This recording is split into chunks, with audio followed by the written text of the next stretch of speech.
दोस्तों Vodafone idea की बात करें स्टॉक के अंदर फ्राइडे को ज़बरदस्त तेज़ी देखने को मिली। काफ़ी दिनों के बाद शानदार तेज़ी बनी और इस तेज़ी के पीछे सबसे बड़ा जो रीज़न बन के आया है, गवर्नमेंट है जो वोडाफोन आइडिया को बड़ी राहत देना चाहती है। अब जैसे कि सरकार तो इसमें स्टेक और नहीं बढ़ा सकती, करीब 49% की स्टेक ऊपर सरकार की हो चुकी है। इससे ऊपर अगर स्टेक सरकार बढ़ाती है तो ये सरकारी कंपनी बन जाएगी और सरकार बिल्कुल ऐसा नहीं चाहती। सरकार चाहती है कि कम से कम 3 बाज़ार में प्राइवेट प्लेयर है टेलीकॉम सेक्टर में, जिससे हेल्दी कंपटीशन आगे बढ़ पाए, लोगों को भी फ़ायदा हो पाए।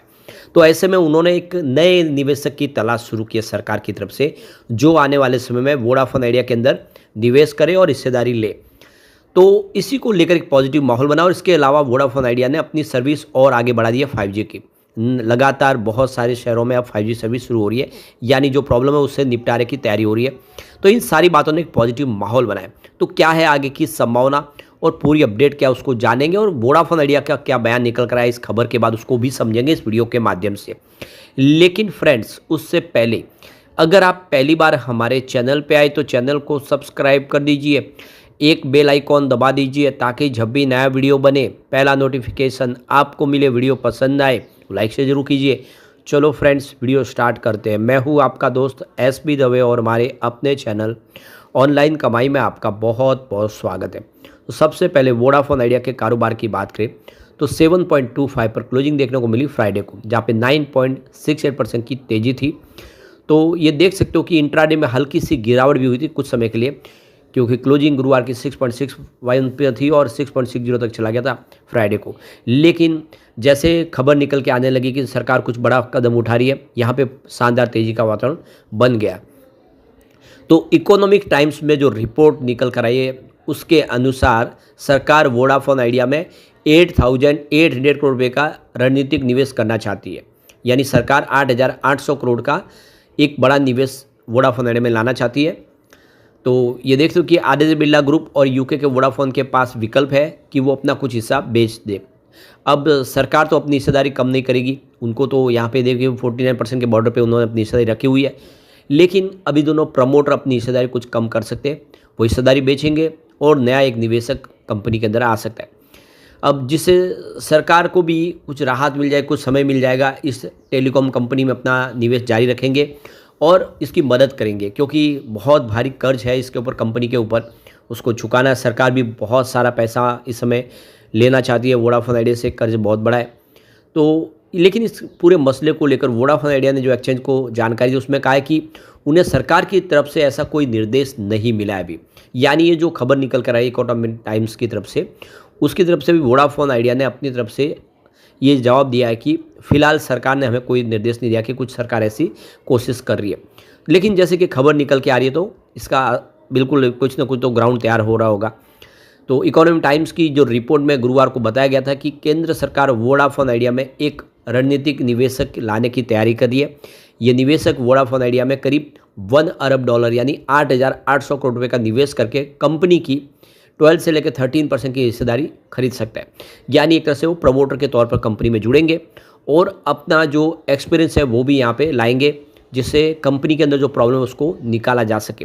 तो एक अनुभवी व्यक्ति जो वोडाफोन आइडिया की जो डूबती हुई नैया है उसको पार लगा सके, ऐसे व्यक्ति की तलाश कर रही है सरकार। सरकार ने जो अपनी तरफ से कोशिश शुरू की है उसके लिए अभी क्लियर नहीं किया है कि क्या उनकी स्ट्रेटेजी है, किसको वो निवेशक के तौर पर लाएंगे। लेकिन जो बातें निकल के आ रही है कि सरकार ने इसमें काफ़ी हद तक आगे बढ़ चुकी है। रिपोर्ट में ये भी कहा गया कि सरकार चाहती है कि नया निवेशक न केवल फंडिंग लाए बल्कि कंपनी को नए आइडिया और स्ट्रेटेजी के साथ आगे बढ़ाए। यह कदम उन कई उपायों में से एक है जिन पर सरकार कंपनी को बंद होने से बचाने के लिए विचार कर रही है। तो वोडाफोन आइडिया पर इस समय बहुत भारी कर्ज है। कंपनी पर आप देखें तो एजीआर का लगभग बकाया 83,400 करोड़ है जो सरकार को वसूल करना है। इस बकाया राशि को हर साल करीब 18,000 करोड़ रुपये के भुगतान करके चुकाने, यानी 18,000 करोड़ का भुगतान कंपनी को हर साल करना होगा। और जो पहली किस्त की डेडलाइन निकल के आ रही है वो मार्च 2026 है। तो मार्च 2026 के पहले पहले कंपनी को 18,000 करोड़ रुपये की फंड की व्यवस्था करनी पड़ेगी। तो ये देख सकते हो कि वोडाफोन आइडिया के जो सीईओ अक्षय मुद्रा ने भी 18 अगस्त को जून तिमाही की अर्निंग्स कॉल में कहा था कि कंपनी अपने कैपेक्स प्लान को जारी रखने के लिए नॉन बैंकिंग स्रोतों से फंडिंग विकल्प भी तलाश रही है।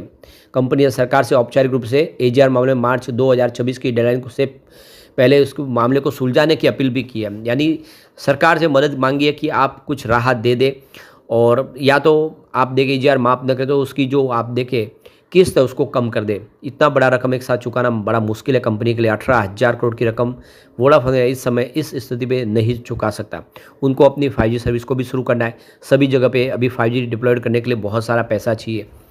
तो ये देख सकते हो कि अब वोडाफोन आइडिया को भी बैंकों की तरफ से सपोर्ट नहीं मिल पा रहा है, क्योंकि आप देख सकते हो कि बैंक चाहते हैं कि सरकार की कुछ गारंटी मिले तब जाके फंड यहाँ पे दिया जा सके। तो ये भी एक प्रॉब्लम है।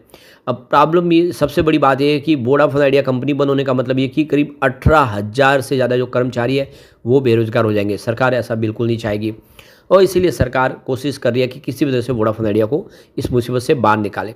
तो आने वाले समय स्थिति बदलेगी और वोडाफोन आइडिया फिर बेहतर करेगा। यहाँ तक कि वोडाफोन आइडिया का जो खुद का जो मैनेजमेंट है वो भी अपने कुछ एसेट बेच के वहाँ से भी फंड रेज की कोशिश कर रही है। एक जो अच्छी गुड न्यूज़ ये भी निकल के आई है कि वोडाफोन आइडिया ने फाइनली कलकत्ता में भी अपनी 5G सर्विस शुरू कर दी है। इसके लिए इन्होंने नोकिया के साथ में पार्टनरशिप की। दोनों ने मिलकर यहाँ पे आप देख सकते हो कि AI power self organising network यानी SON स्टैब्लिश कर दिया है। तो अब 5G सर्विस वोडाफोन की कलकत्ता में भी देखने को मिलेगी। 299 रुपीज़ से मंथली जो पैक शुरू हो रहा है, और आप देख सकते हो कि बहुत ही शानदार सर्विस है। इस समय आप देखें तो जो पुरानी कंपनी है, चाहे वो एयरटेल हो या जियो हो, उनका जो नेटवर्क है 5G का वो भी उतनी खास स्पीड नहीं दे पा रहा है। ऐसे में एक अच्छा इनके लिए जो प्लस पॉइंट है कि ये जो नई सर्विस है उनसे शानदार स्पीड दे सकते हैं, तो कस्टमर एक तरह से उनकी तरफ आता हुआ दिखाई दे सकता है। तो AI टेक्नोलॉजी बेस्ड ये सर्विस इस्टेब्लिश की जा रही है, जिससे बहुत ही शानदार लोगों को अनुभव हो, हर तरह की फैसिलिटी दी जा रही है।